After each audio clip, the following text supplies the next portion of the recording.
currently being undertaken within her ministry and the role of RALP in terms of assisting that. We are currently in terms of best in the procurement process, but going beyond the procurement process, when that closes, comes the actual work, the implementation.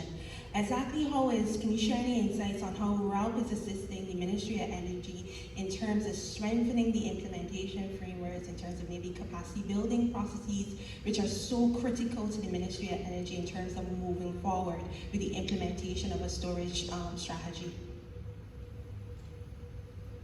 Okay. We are providing support to the minister based on our resources, on our own donors and funders that we have. So, we believe that the countries where we go to, we don't need to stay there forever.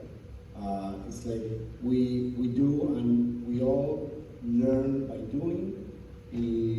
So we try to be as embedded as possible with the teams of different stakeholders, the FTC, the Ministry of Financial Business, BLPC.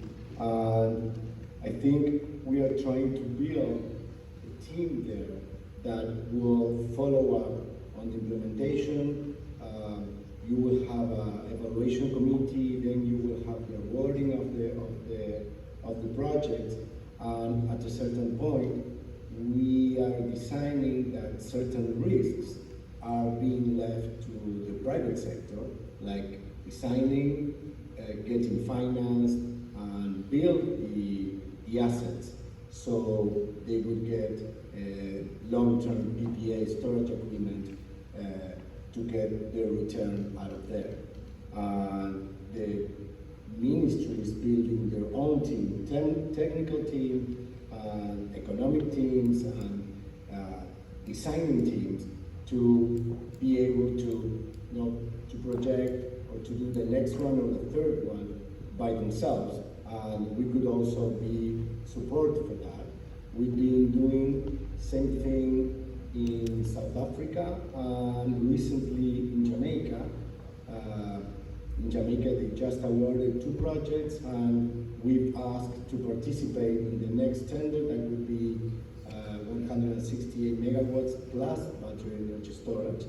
So we are very present in the Caribbean, and I think we also learn from different regulatory scenarios that would help us to help different countries in a better way. So yes, to your question about the technical assistance, we think that every meeting we have with the ministry, every Friday, we are all learning a lot about this, how to design and implement these new tenders. Right, thanks, Ramiro. Final question.